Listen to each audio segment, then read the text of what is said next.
क्या कभी इस पीढ़ी ने यह कल्पना भी की होगी कि कनाडा में जिस स्थान पर जाड़े का तापमान है 1 डिग्री सेंटीग्रेड तक जाता है, शून्य से भी नीचे चला जाता है, वैंकूवर और कुछ कुछ स्थानों पर है, और जहां पर कि बर्फबारी होती है, जिस स्थान पर उस स्थान पर उस स्थान पर कभी वहां पर लू ऐसी स्थिति आएगी? ऐसे ही हुआ है। क्या कभी किसी ने कल्पना की होगी इस बात की कि किसी भी स्थान पर कैसे भी करके साइबेरिया ऐसे स्थान पर 35 डिग्री का तापमान पहुंचेगा, और तो और अंटार्कटिक में 18 डिग्री सेंटीग्रेड तापमान पहुंचेगा, और तो और क्या साइबेरिया पटना और उदयपुर से भी अधिक गर्म होगा? कभी भी कभी ऐसी स्थिति कल्पना की होगी? लेकिन वास्तविक रूप में अभी ऐसा ही हो रहा है। अभी की जो स्थिति है वह यह है कि पूरी दुनिया में कहीं ना कहीं पर ऐसी गर्मी की स्थिति आ रही है जिसकी किसी तरह से किसी लोगों ने कल्पना नहीं की होगी। कनाडा में क्या हो रहा है, इन सभी स्थानों पर, ब्रिटिश कोलंबिया में, लिटन में, वैंकूवर में, सिएटल में और वॉशिंगटन में, पोर्टलैंड में, इन सभी स्थानों पर जो तापमान है वह 44 से लेकर और 49 डिग्री सेंटीग्रेड तक पहुंच गया है। नौबत यहां तक आ गई है कि सरकार को उस स्थान पर ऐसे घर बनाने पड़े हैं जहां पर कि लोग जाकर आश्रय ले सकें और जिस स्थान पर उन्हें ठंडा पहुंचाया जा सके। अब सोचिए कि जिस स्थान पर लोगों ने कभी एयर कंडीशनर के बारे में सोचा भी नहीं होगा, वहां पर ऐसी स्थिति आई है और आ भी रही है उस पूरे भाग पर। सिर्फ इतना ही नहीं, अगर आप देखेंगे तो पूरे के पूरे साइबेरिया में यह भाग, जिसे हम लोग कहते हैं यहाँ के इस पूरे भाग में, जहां पर कि ठंड का जब मौसम आता है और ठंड की बात आती है तो साइबेरिया ही उससे पर्याय होता है। और इस जगह पर 35 डिग्री सेंटीग्रेड का तापमान, इस स्थान पर मॉस्को में तापमान अच्छी खासी मात्रा में बढ़ गया है इस पूरे भाग में। और पूरे भाग में तापमान के ऐसे बढ़ने की वजह से पूरे के पूरे पूर्वी यूरोप में, इस स्थान पर पूरे पूर्वी यूरोप में भी तापमान की मात्रा बढ़ गई है। और कितना, आप सोच सकते हैं, बुल्गारिया में, एस्टोनिया में, रोमानिया में, इन सभी स्थानों पर 41 डिग्री सेंटीग्रेड तक तापमान पहुंच गया है। और यह तापमान भारत में जो तापमान उदयपुर में पाया जाता है, पटना में पाया जाता है, उस तापमान से भी अधिक हो गया है। यह इसकी वास्तविक रूप में स्थिति इस स्थान पर पाई जाती है। अब क्या हुआ होगा कि ऐसी स्थिति आई? उसके मूलतः 3 कारण हैं। पहला कारण इसका है जिसे कहते हैं हम लोग कि इस स्थान पर एक हीट का डोम बन गया, गर्मी का डोम बन गया। अब गर्मी का डोम क्या होता है? गर्मी का डोम होता है एक प्रतिचक्रवातीय दशा होती है। वायुमंडल में करीब 3 किलोमीटर से लेकर नीचे और उससे भी ऊपर क्या होता है कि हवाओं का अवतलन होता है, हवाएं नीचे की ओर गिरती हैं। यह भी वास्तविक रूप में किसी वायुमंडलीय परिसंचरण का ही परिणाम है। जैसे ही उस स्थान से हवाएं नीचे की ओर गिरती हैं, हवाओं के नीचे की ओर अवतलन होने के कारण, नीचे की ओर गिरने की वजह से इन हवाओं का संपीड़न होता है, मतलब कंप्रेस होती हैं हवाएं। जैसी हवाएं डिसेंड की, कंप्रेस हुई, कंप्रेस होने की वजह से क्या हुआ, ये गर्म हो गई। कंप्रेस होने से उसके जितने मॉलिक्यूल्स होंगे बिल्कुल पास में चले आते हैं, और कहीं भी किसी भी चीज को अगर आप दबाएंगे, दबाने का काम करेंगे तो कंप्रेस होता है। यही डीजल इंजन में भी होता है, कंप्रेस करके ही गर्म होता है, तो ऐसा करके वह गर्म होता है। तो ऐसे दबाने से वो गर्मी की स्थिति पैदा होती है उस स्थान पर। तो यहां पर एक हीट डोम बना। हीट डोम में ऊपर से हवाएं नीचे की ओर अवतलित हो रही हैं। तो क्या ऐसे तो हीट डोम पूरी दुनिया में कम से कम लाखों बनते होंगे, और हैं भी। यहां पर क्या ऐसी बात आ गई? हीट डोम का मतलब हो जाता है इस स्थान पर कि अगर वो स्थान गर्म भी हो गया तो वह गर्मी ऊपर की ओर नहीं वापस जा रही है। क्यों? क्योंकि इस हीट डोम ने क्या किया कि इस पूरे पूरे भाग को इसने क्या किया, ऊपर से ढक्कन की तरह ढक दिया।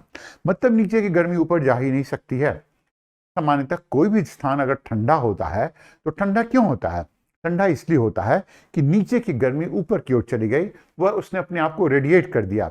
और जब ऐसा रेडिएशन नहीं हो पाता है और नहीं हो पाया तो इसकी वजह से क्या हुआ, वो सारी की सारी गर्मी ऊपर की ओर चली गई। तो अब यहां पर ऐसी स्थिति नहीं आ पा रही है। मतलब है कि आप सोचिए कि आपने किसी जगह पर एक केतली में पानी बॉयल करने का काम किया और केतली को आपने ऊपर से ढक दिया। किसी भी जगह पर कुछ आपने गर्म करने का काम किया, ऊपर से ढक दिया, तो गर्म होगा या नहीं होगा? वास्तविक रूप में बिल्कुल यही स्थिति यहां पर आई है। ऐसी स्थिति है जिसकी वजह से यह गर्मी और भी बढ़ गई है। एक कारण हुआ इसका। इसका दूसरा कारण होता है जेट धाराएं। जेट धाराएं वास्तविक रूप में ऊपरी वायुमंडल में चलने वाली बहुत तेज गति की हवाएं हैं। और ये जो हवाएं हैं, ये जो बहुत तेज गति से चलती हैं, ये क्या करती हैं कि जैसे जैसे चलती हैं, विसर्पण करते हुए चलती हैं, सर्पिल अवस्था में चलती हैं और सर्प के आकार में चलने का काम करती हैं, तो वह एक स्थान की गर्मी को, एक स्थान के भाग को दूसरी जगह पहुंचाने का काम करती हैं।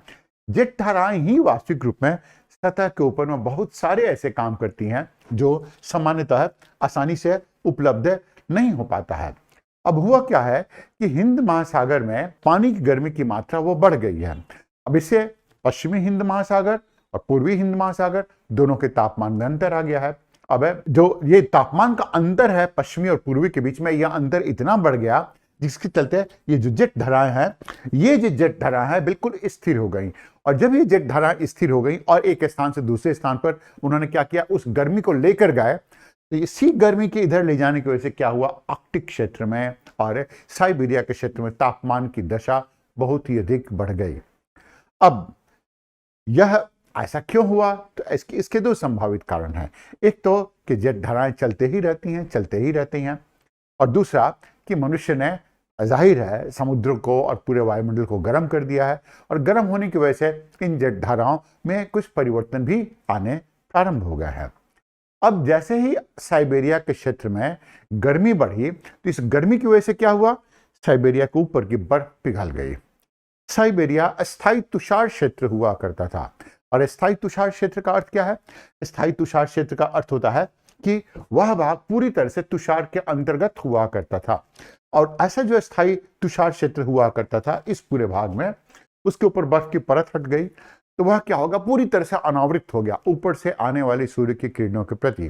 पहले क्या होता था कि सूर्य की किरणें आई, बर्फ पर पड़ी, और बर्फ पर पड़ने के उपरांत वो परावर्तित हो गई। तो जैसे किरणें आई, जिस तरंग दैर्ध्य में आई, जिस वेवलेंथ में आई, उसी तरंग दैर्ध्य, उसी वेवलेंथ में वो किरणें ऊपर चली जाती हैं। रिफ्लेक्शन में हमेशा ऐसा ही होता है, उसमें तरंग दैर्ध्य में कोई परिवर्तन नहीं आता है, तो वह वायुमंडल को गर्म नहीं करती थी। अब क्या हो गया कि जब बर्फ वहां की पिघल गई, तो बर्फ के पिघलने की वजह से जितनी सूर्य की किरणें आई, वो सारी की सारी किरणें अवशोषित हो गई। अब जैसे अवशोषित हो गई, तो तापमान सतह का बढ़ गया। जब सतह का तापमान बढ़ गया, तो अस्थायी तुषार क्षेत्र है वह क्या हो, गलने लगा। जब वह गलने लगा, उसके नीचे में करीब 12-13 फीट मोटी परत जो बर्फ की थी, जिसमें कि अच्छी खासी मात्रा में कार्बन डाइऑक्साइड हुआ करता था। और कार्बन डाइऑक्साइड क्यों हुआ करता था? कार्बन डाइऑक्साइड के इस स्थान पर इसलिए होने का कारण है क्योंकि तापमान जितना ही कम होगा, वहां पर कार्बन डाइऑक्साइड की मात्रा, उसकी घुलनशीलता उतनी ही अधिक होगी। इसीलिए ध्रुवीय भागों में समुद्री जो जल होता है, उसमें भी कार्बन डाइऑक्साइड की मात्रा अधिक होती है। ध्रुवीय भागों में जो बर्फ पाई जाती है, उसमें भी कार्बन डाइऑक्साइड की मात्रा अधिक होती है, यहां भी थी। अब यह कार्बन डाइऑक्साइड निश्चित होगा, रिलीज होगा, यह वायुमंडल में जाएगा। और जैसे ही यह कार्बन डाइऑक्साइड वायुमंडल में जाएगा, तो कार्बन डाइऑक्साइड के प्रभाव समझते हैं, वह यहां से निकलने वाली सारे के सारे तरंगों को, मतलब कि गर्मी को रोक देगा। तो इसकी वजह से क्या होगा, तापमान और भी बढ़ना शुरू हो गया। और यही संभवतः सबसे बड़ा कारण है कि पूरे के पूरे आर्कटिक क्षेत्र में, इस सारे के सारे क्षेत्र में तापमान बढ़ रहा है। और ये तापमान बढ़ने की वजह से, जिसे कहते हैं डोमिनो इफेक्ट, एक के बाद दूसरा, दूसरे के बाद तीसरा, तीसरे के बाद चौथा, एक एक प्रभाव पड़ना शुरू हो जाता है।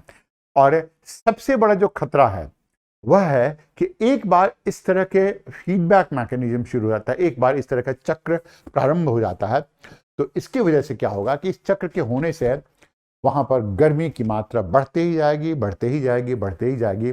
और ऊपर वाला नहीं करे कि गर्मी की मात्रा बढ़े, और अगर गर्मी की मात्रा वास्तविक रूप में बढ़ जाती है, तो आप कल्पना नहीं कर सकते हैं वहां पर जल में घुलनशील जितना भी कार्बन डाइऑक्साइड है वो निश्चित होगा।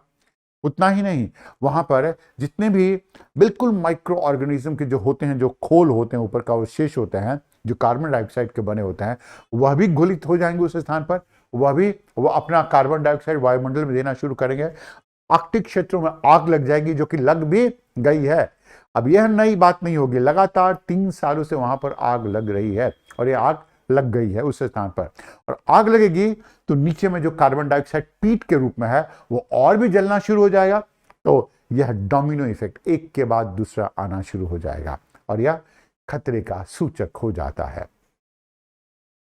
अब प्रश्न तो यह उठता है कि क्या ऐसा इस बार हुआ है और यह बिल्कुल अलौकिक, अद्भुत, अनूठी, अद्वितीय घटना रही है? तो हाँ, इस साल की तो रही है और जो वर्तमान पीढ़ी उन्हें जानकारी भी नहीं है, लेकिन ऐसा पहले भी हो चुका है।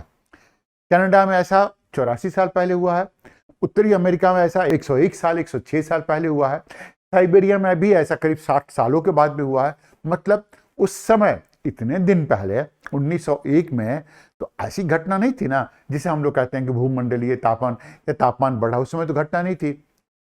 ऐसा इसलिए होता है कि वायुमंडल हमेशा परिवर्तनशील रहता है और परिवर्तनशीलता ही इसकी सबसे बड़ी विशेषता भी होती है। अब आप इस बात को समझ सकते हैं कि पूरे के पूरे पर्यावरण में कुछ न कुछ परिवर्तन आ रहे हैं और यह परिवर्तनशीलता भी इस स्थान पर आते रहती है और यह परिवर्तनशीलता पर्यावरण का एक हिस्सा है और पूरी तरह से हिस्सा है।